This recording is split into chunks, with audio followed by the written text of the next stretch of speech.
Good morning, everyone. I am Revati from the Department of Computer Science and Engineering in the College of Government College of Engineering, Singipati. Now I am going to explain the concept of hashing. So, what does a hashing means? Hashing is an effective technique to calculate the direct location of data record on the disk without using a indexed structure. So without using a indexed structure, we can directly access the memory location of a data. That is a hashing function. So hashing uses a hash function with the search key as a parameter to generate the address of data record. So we have to generate the address to store the value. That for that it uses a hash function. So bucket, here the bucket is data memory location. Actual memory location is called bucket. It store the data in the bucket format. Bucket is considered as a unit of storage. So which unit is we have to store the data, that is a bucket. Bucket typically stores one complete disk block, which in turn can store one or more records.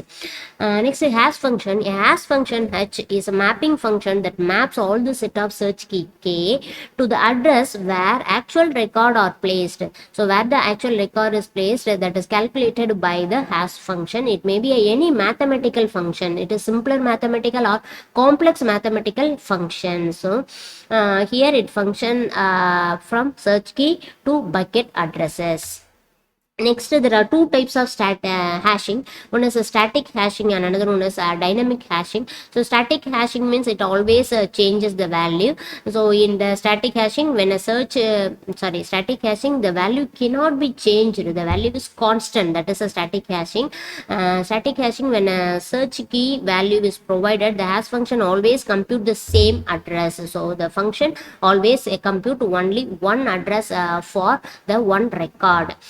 For example, if mode 4 hash function is used, then it shall generate only 5 values. So for that 101, it maps the database only. So here the search key having a 101, the hash function always map only the database access of memory location in the data bucket. So that is a value. It cannot be changed at any time. That is a static function. The output shall always be the same for the function. The next, and the number of bucket provided remains unchanged.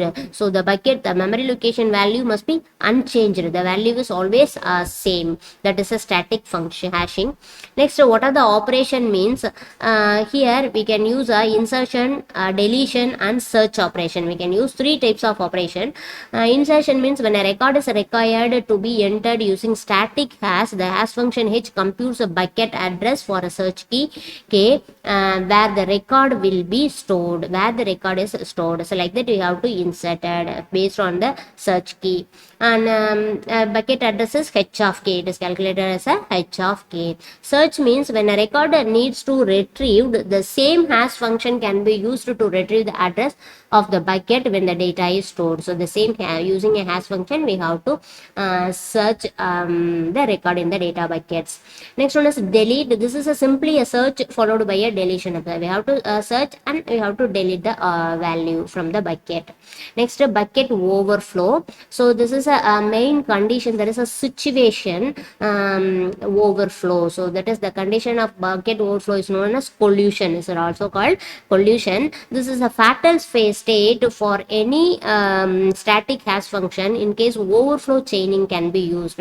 So if the bucket is full, so I cannot store the data, means I can go for a next condition, that is overflow chaining. So what is the overflow chaining means? When buckets are full, I am full, a new bucket is allocated and the same hash function, for the same hash function I am allocating a new hash a new bucket and is linked with after the previous one. This mechanism is called closed hash. So here this is a overflow chaining. I have a value 1, the same hash function here already another value, so I cannot store the value 6. So I allocating new bucket and the same hash function having the same location, and I have to use a 6 value, and again it have another value, same hash function having another value already filled, so I have to allocate new bucket, and I have to store the value 11 in the same hash function value. That is a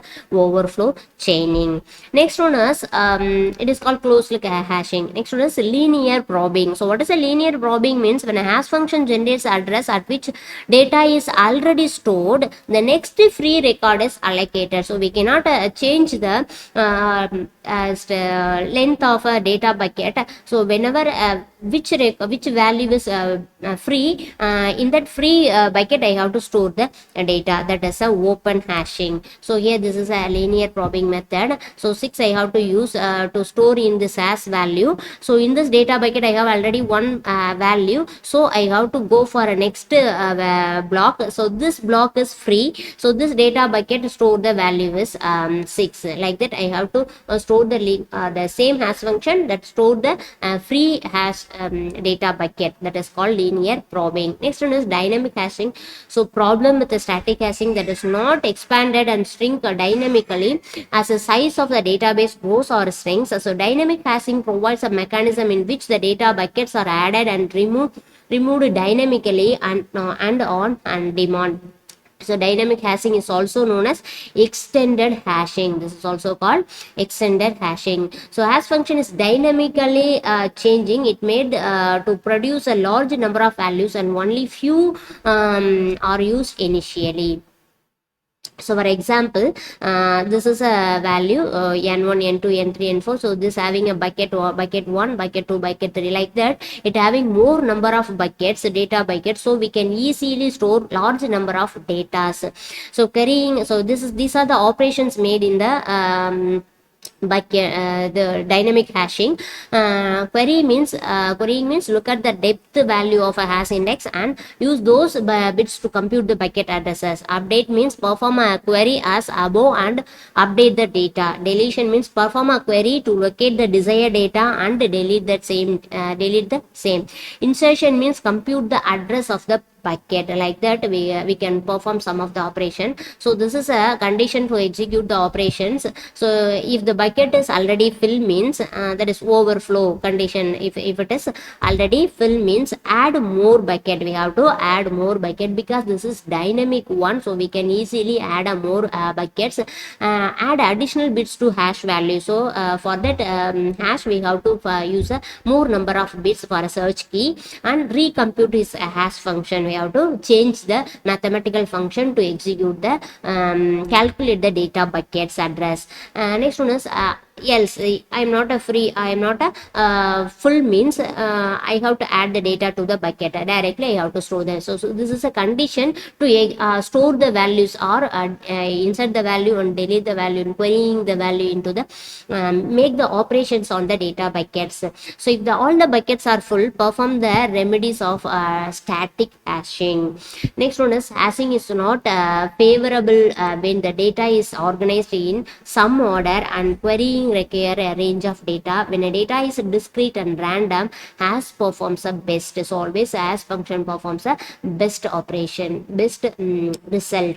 So hash algorithms have high complexity than indexing. All hash operation are done in a constant time, have a constant time. This is a disadvantage of hash function. So that's all. Okay, thank you.